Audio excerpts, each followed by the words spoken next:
I didn't say, but we know. Came to buy contraceptives. No, like I'm saying something. It goes very fast like that. He left in the evening to cry, and I was freezing. Ridiculous.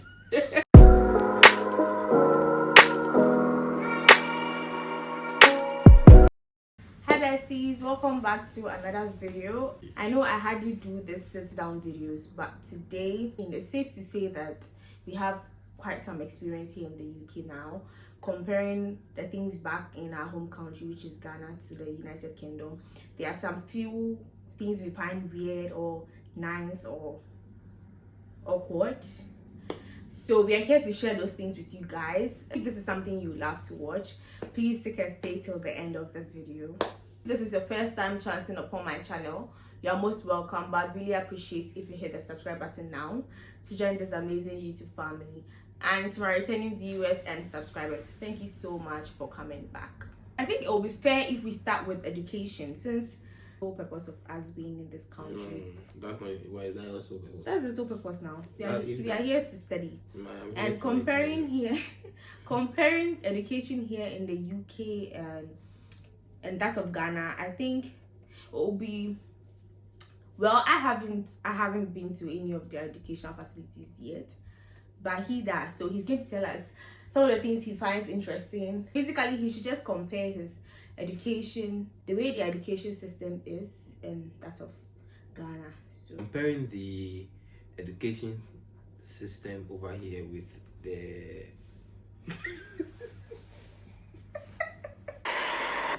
the gap difference is so wide. You know, there are a lot of things. In terms of what? Do you think like how infrastructure? Okay. The quality of materials we receive over here, and then the quality of service the children, what the lecturers even give. I think this is much intense than what I did really back in Ghana. Yes. What about their like there is seriousness here. Okay. Ghana can even count the number of times I went to class, and even if I go to class, I'm just on my phone, and then I'm just waiting for like the lectures to go over. Can you go to class late here? No, this place I'm always on time to class. And someone will say, yeah, well, they say, where would the any day shiny and when said, but it's not like that.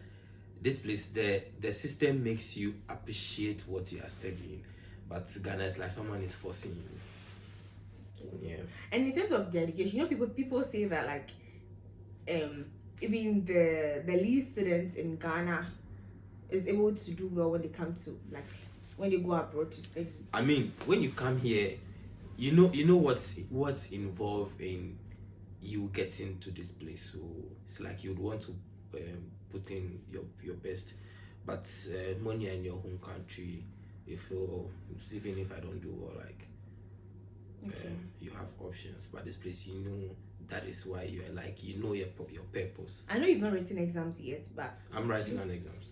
Hey, sorry. So like, people don't do sit down exams or what? I mean, with invigilation and all those things. No, there are several ways they could assess you. So since I'm doing a postgraduate course, I'm doing like most research, research, you write essays and all. Okay. Yeah. So I don't do like you sit down with someone invigilating you, and then even if you write an exam remotely, you write it, and then. So you think education here is better than that of? And flexible. Flexible. Yeah, it is flexible. Courses. Do you choose your courses yourself, or in Ghana, like when you want to we don't say courses, we say models. I'm sorry. So you choose your models yourself. No, back in Ghana, like if I want to do, let's say I want to just major in let's say psychology, they're going to add additional courses like archaeology and all those things. Sorry. For you to, no, I don't know about the undergrad, but since I'm doing postgraduate, okay, the models has already been designed. Okay. You saw the models before you applied. And how is the relationship with like lecturers in class and outside of class? It's lovely. We go to lunch with our lecturers. the lecturers forbid us from calling them doctors and professors and all. They tell you, call me by my first name. They get pissed when you call them doctors or professor, blah blah blah. You know, you call them by their first name. We mingle with them. Lecturers, I know if you don't add their titles to it. That is it. Disrespectful. Yes, exactly. Okay. Aside the educational side, let's talk about like social aspects of like the UK. Hey, lovely. Hey, love. You know, when someone calls you love in the UK, it's actually a normal thing. Don't feel so like loved. Someone can even call you love and still mafia you. Yes. What is that? Buying groceries here in the UK, you need to go with your own shopping bag, because if you don't go with your shopping bag, you end up buying the bag. Yeah. They sell the bags to you. Honestly, I've not seen. Have you seen a pregnant woman in the bus before? I've never seen a pregnant. I don't know if they forbid them to be in buses. I have. You have in the bus, like heavily pregnant. Not heavily pregnant. Like it's now coming. I mean, and you hardly see people carrying their kids around. They would have their own car or something. You hardly see like parents or people carrying their children around. They're always in like is it strollers? Or yeah. Oh no, they will never carry them. They never carry back. them. Nah. Not on their back. Like maybe carrying them. You see in Ghana, like you see people carrying their babies at their back, like carrying them. You know, but here you hardly see. They're always in their stroller. So, when it comes to jobs here, what do you have to say about that? I think the jobs are available, but they would require you to have experience, and then when you don't have the experience, you would get the unfortunate email. Unfortunately. Yeah, but I mean, when you have the UK experience, you would, getting a job isn't strenuous. Yeah. I also feel like they don't discriminate when it comes to jobs, especially when it comes to like someone's personality, someone's belief, someone's there's this word I want to use, sexuality. Yes, when it comes to like people's sexuality, their looks, and they don't discriminate. If you are qualified, you are qualified. You know, I've seen people like with so many tattoos on their bodies and they're working in like high places in the country. On this note, I'm trying to grow my hair to you see people with like since this place, no one will judge me. No one judges here. There's no discrimination. Like when it comes to even your sexuality, I'm talking about something else. Even your sexuality, like you see people that act like feminine and all of that. But yeah, they are working. So I don't think here, comparing this to like Ghana, you can be unfortunate because of these things. But here in the UK, I've noticed that it's not something that like it can really affect you when it comes to like career wise. The first thing we did after we got this apartment was we had to call like all the utility providers. We had to call all those utility providers to activate our accounts. In this country, no one will force you to activate those accounts, but you have to do it. Back in my country, why are you downplaying Ghana? Like I'm not downplaying, but these are the things I've noticed, and they're actually shocking. Because why would I come to a country and I have to call you to activate my account to be paying you? I feel like they should rather like contact you right after you, because you know when you get your apartment, they will process and everything, so you'll be on their system. Yeah. So like they are supposed to call you. There should be a way for you to like activate those accounts, but you have to call them. I remember when we came here, we called like Yorkshire Water, British Gas to tell them that we've moved into a new apartment and activate the accounts, give them your like debits. If you want to do direct debits, you activate it on your bank, you give them your bank details. And I think was it British Gas or EDF? EDF, and then I think he wanted to use my account for that. Do you know they actually had to ask me for my permission before? Yeah, it was EDF. I was like, they needed my consent before putting my name on it. Why you think Ghana don't ask for your consent? Oh, are you sure? Ghana don't ask. If you tell them you are using your wife's name. Come on, don't ask. Are you sure? Yes, exactly. Have you tried it before? Or do you know someone that has tried it before? Now, Ghana, why will I go and chase ECG for them to come in, or Ghana water for them to come in, read my meter? And also, if you come and read me there, yes, their ears like this, like they create hole. It's very big, and they put some black things. And you see the way this indigenous, is it Kenyans, they do, then they even their lips, then they put, yes, people do that here. Like, I'm so surprised. I've actually not seen. Well, if not seen, yeah. And I think, and also one thing in this country, like, if you're not the cause of someone's problem or something, you don't say sorry to anyone. If maybe someone falls, don't say sorry to the person. Because I remember I told one of, like, I don't remember like the instance, but I told someone sorry, and the person told me that I shouldn't say sorry. I'm not the cause of like whatever that happened. I've forgotten what it actually was. It's true. I want to try and. Here you don't say sorry anyhow. But I said sorry to someone. Who? The person like it's okay. They don't say sorry. I've said sorry to someone before, I remember. And when you see someone, you don't greet the person. If they won't mind you. They won't mind you. We are going to take the bus. So especially if I have early morning class and then I get to the bus station. They won't even mind you. So me too, I stopped greeting. And even with the bus drivers, we were told like you need to say thank you after getting off the bus. We started doing that, and we realized like it got to a point when you didn't say thank you before you get down. They don't respond. But some actually do respond, but some don't respond. And for that, I think you have to say thank you to bus drivers when you get off the bus. That is something, whether they respond or not. But some is annoying. Buying contraceptives in this country is. Why you went to buy contraceptives? I didn't say, but we know. You and who knows? Like, but we know. Who? You cannot buy contraceptives. Like, why you came to buy contraceptives? No, like I'm saying something. I said things.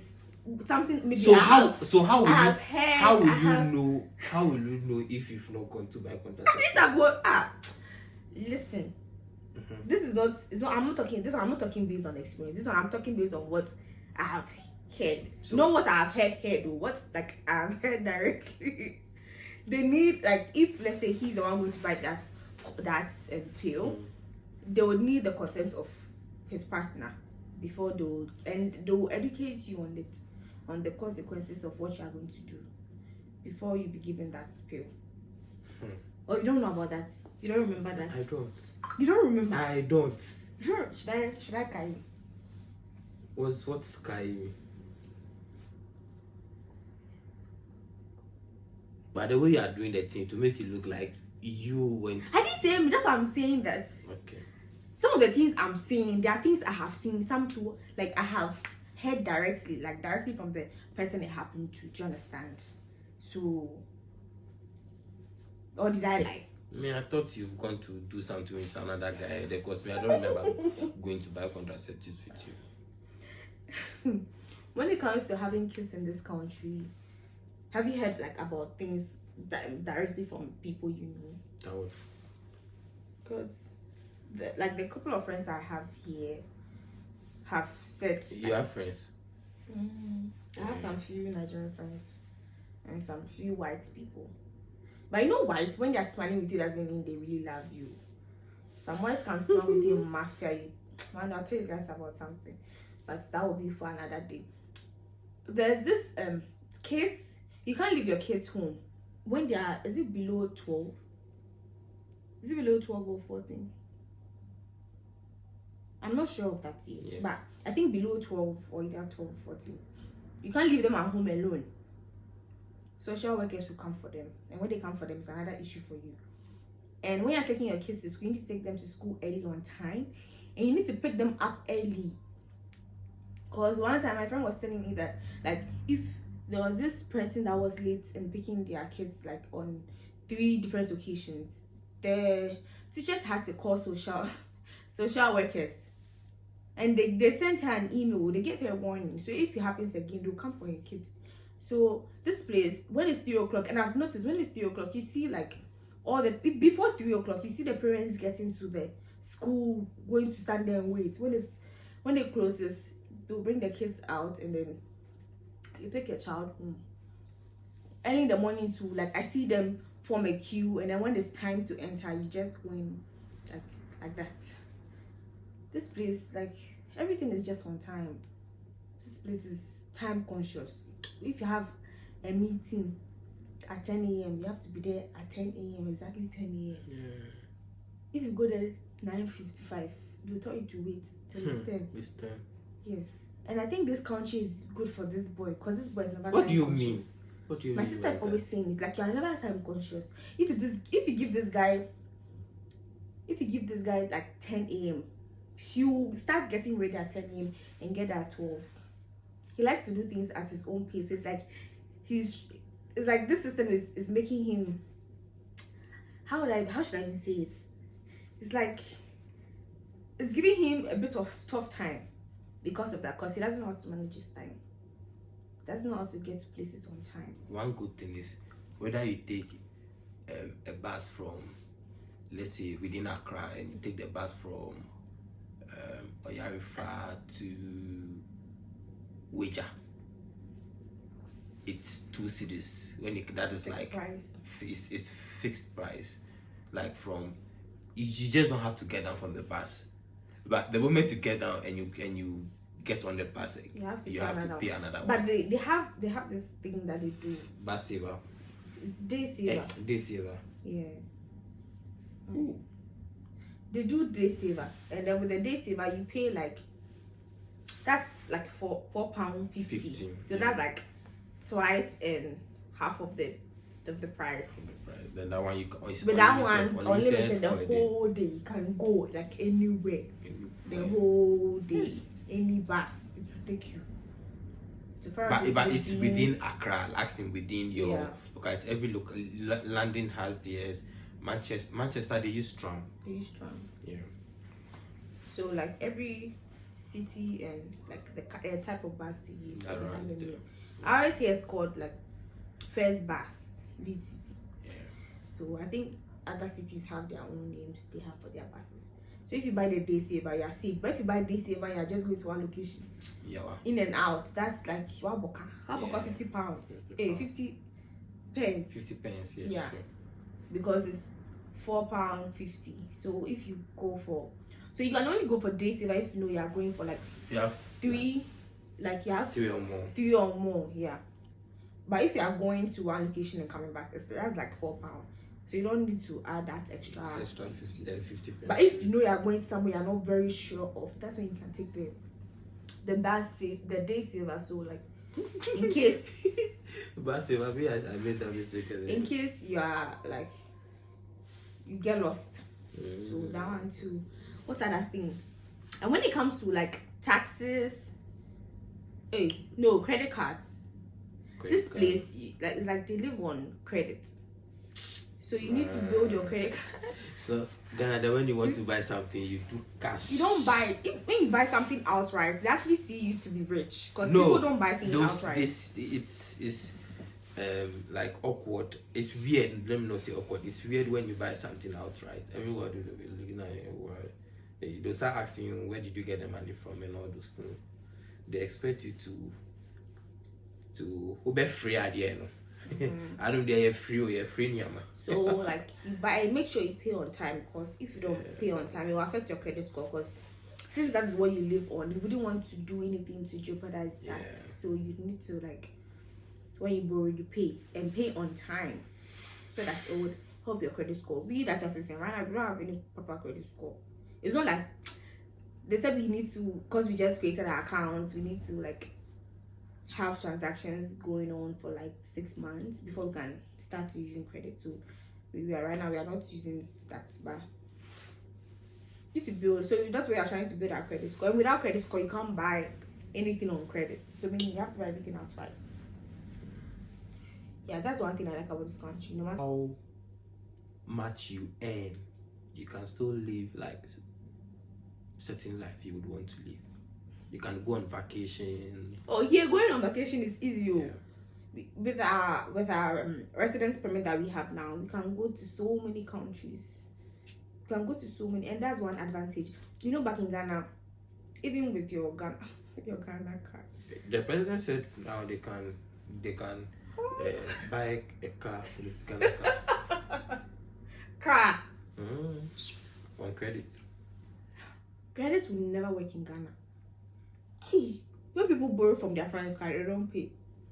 Now I come to borrow from bank. I don't chase you. You said, have you paid me the money you owed me? Me, I owe you. Me. Me, I owe you money. You don't owe me. How much do I owe you?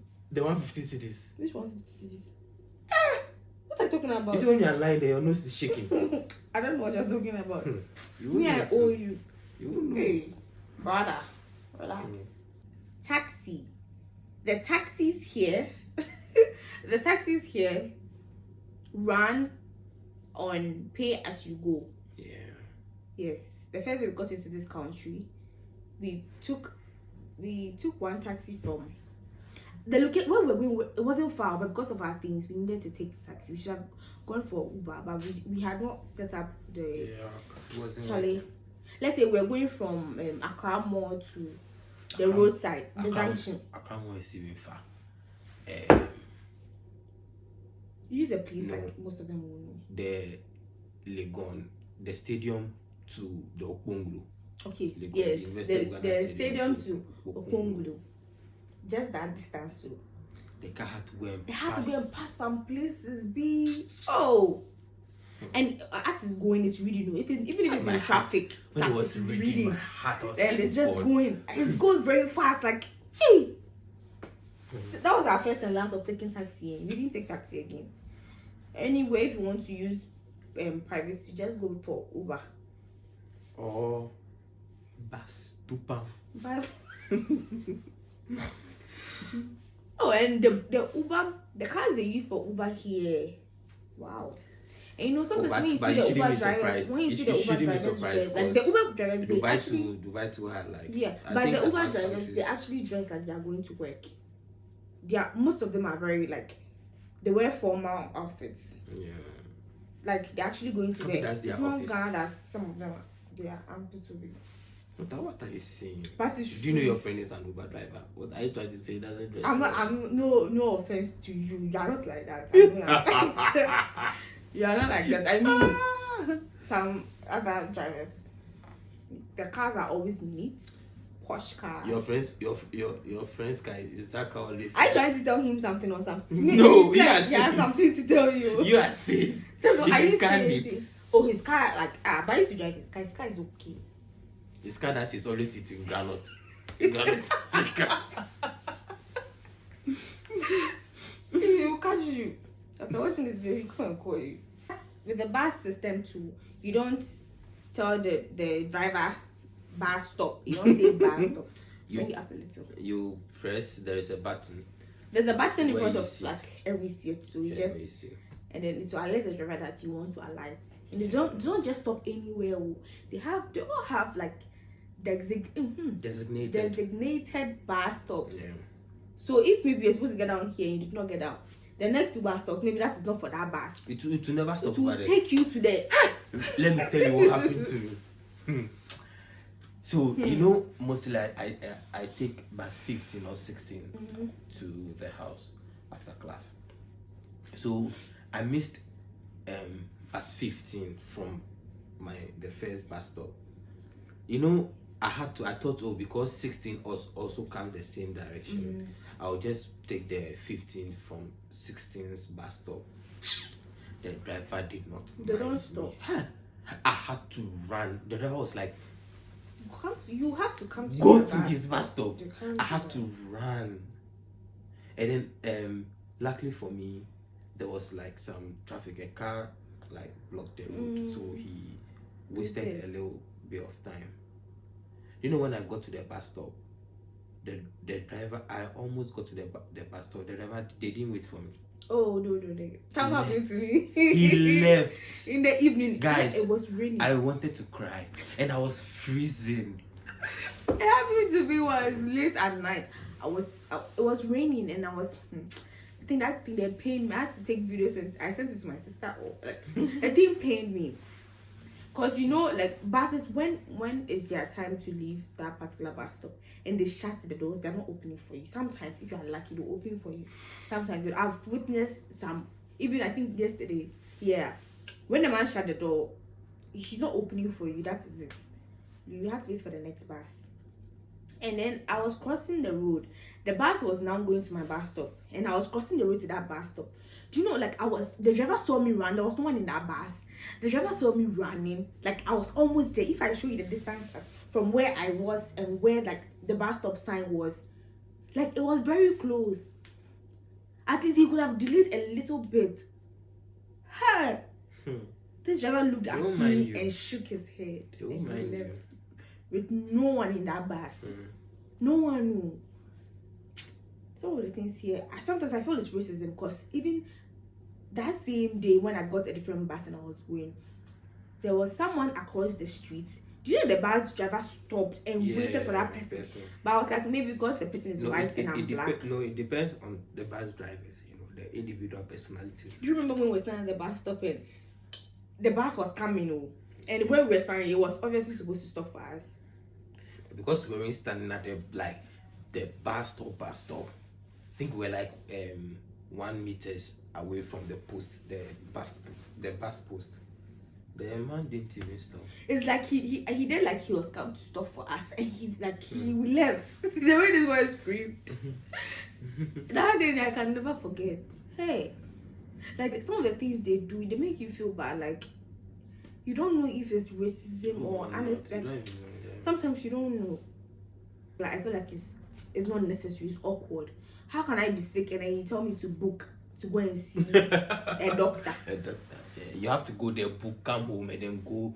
So if I'm dying, like, so if it's really an emergency, you call the ambulance. The ambulance, yeah. Like, let's say, what? Like, but us, I don't even know. This place, I don't even understand them. You have to book.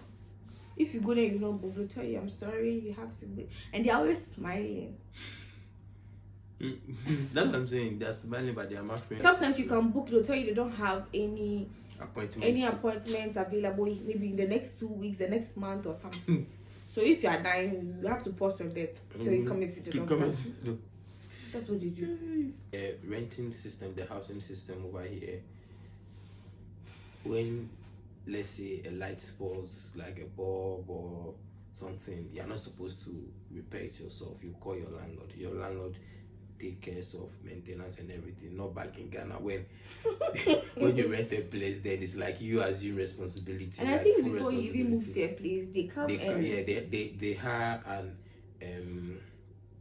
an inventory person that comes to take pictures of how everything looks like and all.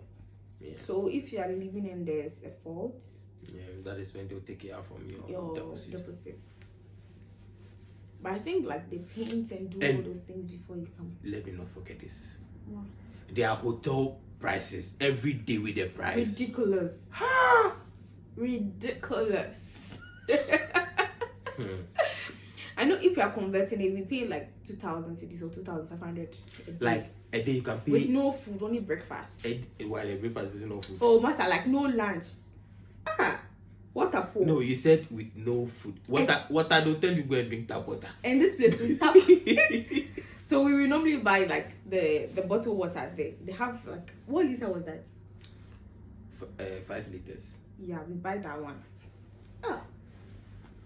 This place but the tap water is actually clean. I've tasted it. I've drank it. Like it's now becoming my new favorite. And the fact that like every tap has hot and cold, so it makes everything like super easy and fast for you.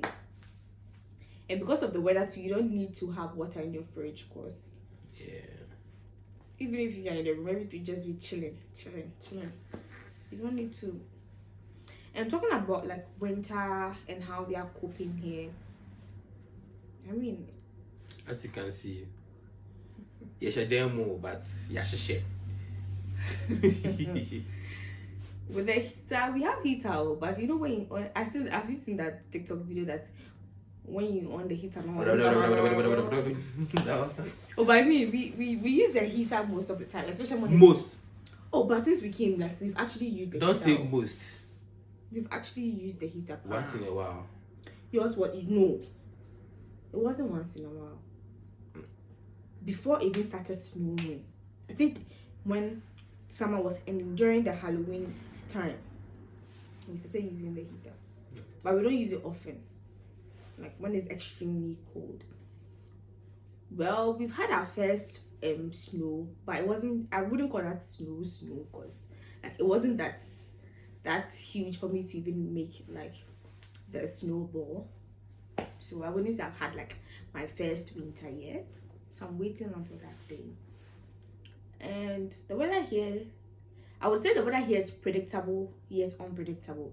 Predictable in the sense that your phone will always alert you before you go out. You have to even check your weather to see if it will rain. You check before I go out. I check like in the next 3 to 4 hours if there's going to be any, like if it's going to go into the negative, or like I check all those things. So like it's like I'm always prepared before I go out. And with the layering, I mostly layer, but I don't layer too much. With this thing that I'm even wearing, it's very thick. I bought it from, I think, Primark. So it's very thick. Yeah. So I don't feel cold beneath, but I mostly feel cold on my hands and my face. And my hands, sometimes it gets cold to the extent that like my fingers feel some way, like they feel numb. I don't know how to explain it. They feel very numb. Last time I told you to even bite your fingers. That's so good. The weather is not too cold today. Yeah, yesterday too. Yesterday too, yeah. It went as high as 8 degrees. Right now, 7. Right now, as we see like 6, 7, 5, 4 as normal. Like, hey, we actually see that's normal, because the worst they can go, we've not experienced it yet, but yeah, we are getting there. We are preparing ourselves for that. Yeah. The snow is very slippery. You know, last time I almost slipped and fell when the snow started. I almost slipped. Here they take Halloween very serious. Halloween, we didn't know we were inside then. Some kids came knocking, we didn't mind them. They were throwing eggs at us, like basically they were throwing it on the door. In the window, everywhere, like the place. Apparently, you're supposed to give them toffees or something. Huh. So when the next I was so pissed out, I nearly chased them. When the next batch came, we had some rice pudding and some other things, so we gave it to them. Yeah, they really take Halloween serious, and every Friday is like, it's like when you go to the city center on Friday nights, it's like they're all out. It's like the whole place is choked. The whole city center is choked of these white people. They're always out. And in the cold, what they wear. They work during the week and enjoy weekend. Yeah, but Ghana too, we work during the weekend and enjoy during the weekend. And what they wear, like in the cold, like the way I have layered and I'm already feeling cold, and sometimes like I'm like this, like. And you see some of them wearing shorts. It's called adaptation. Like they've been in it. They are used to it, yeah. But some of the things they wear, me, I cannot wear. I say I like short things, but some of the things they wear. They have like homeless people here, like homeless. Sometimes it amazes me. Like, look at how cold I was. Even being indoors alone is cold, and they are able to sleep outside. You see them lying on the floor. And this place, like anywhere you go and you see people smoking, like it's not anything. They even have like designated time for like smoking at workplaces. They go for cigar break like every 10 to 15 minutes. You go out to smoke. Anybody at all can smoke. Anybody at all can smoke. And you see, when we came to the country first, everybody was holding vape. So we thought like it's something that you must have. Everybody was smoking. Everywhere you pass, young, old. It's something you see old women and old men like smoking. Some of them smoke like cigars, some of them smoke the vape. I'm like, hey, in my country, if you are smoking this thing, they'll see you to be wayward. But in this country, it's a normal thing. I don't know what the smoking actually does for me. I don't know if it gives them some kind of warmth or like, honestly. For their restaurants is just chips and burger. Oh, chips and burger. Me that I am not able to adjust to like food. easily. Like I really find it. That says like I'm always cooking. That's what my sister said. Like I'm always eating like Ghanaian food. Like ever since we came here, like I'm always cooking. Like I want to eat my own food. Because if you are hungry, this is either coffee, cup of tea, or chips or burger. That's the only thing. That's the only proper food they eat. You don't see. You hardly see them. Hey. You know, getting to know new things. Yeah. Like we've really learned a lot since we came into this country. Like it makes you like, and everything is like email. Like when you wake up in the morning, you have to check your email because like it's like everybody communicates through email. It makes you very I don't know how to say it, but hey, this place, Charlie. This brings us to the end of this video. If we have more things to share, probably we'll do another video for that. Yeah. I don't want this video to be too long, so I know you enjoyed this video as much as we did talking about it. Do well to like, share, comment, subscribe, do the needful. Thumbs up, give it to us, yeah. And subscribe and share. Not share, share. Share and share to us. Share the video, the blog, the post to everyone, your family, your loved ones. Even before you have sex, you share to your partner. Your partner watching. Seriously. So I'll see you guys in the next video. Bye.